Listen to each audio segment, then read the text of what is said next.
The John Locke Foundation is releasing a new spotlight report that takes a closer look at Adequate Public Facilities Ordinances, or APFOs. And one of the co-authors of the report is Dr. Michael Sanera. He is Research Director and Local Government Analyst at the Locke Foundation. And Michael, in taking a look at the APFOs, you found some concern about the way governments go about putting these things in place. Well, yes, local governments put these in place, and they're supposed to be a way to provide funds for increased growth. As more people move into the county, they need more funds to have schools, roads, and so forth. But what we found is it's a major scam. What they do in these so-called economic studies is they only calculate the costs of people moving in. They don't calculate or add the benefits or the revenues that these people bring in. These people shop in stores, pay taxes. If they buy a home, they pay property taxes.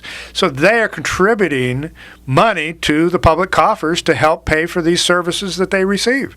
And so it makes no sense and is, as I said, a scam just to calculate the cost of new residents without adding in the amount of new revenues that those people bring in.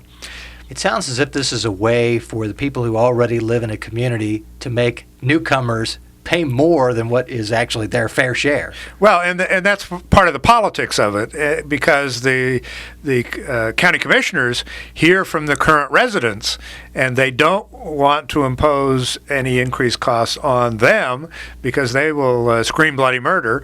But the new residents, they're not in the political system yet. They have yet to have moved in, and the fees are also hidden in the fact that they're normally hidden in the price of a new home. You don't buy a house for $200,000 and say, okay, you pay $185,000, and then you have a $15,000 fee on top of that in these adequate public facilities fees.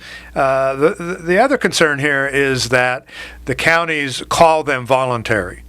Because the counties do not have state legislative authority to impose impact fees, they are getting around that by this clever little scheme called a voluntary mitigation fee, or an advancement on capacity. So technically they can't call these things fees at all. And so what they're doing is saying, oh, Mr. Home Builder, if you want to build a new house in our county, you have to pay us a voluntary fee. And if you don't volunteer this money to us, we will not give you a building permit.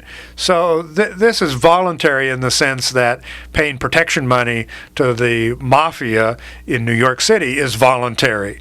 In that case, if you don't pay the money to the mafia, your window gets broken. If you do pay, your window doesn't get broken. So it's to me, it's very similar.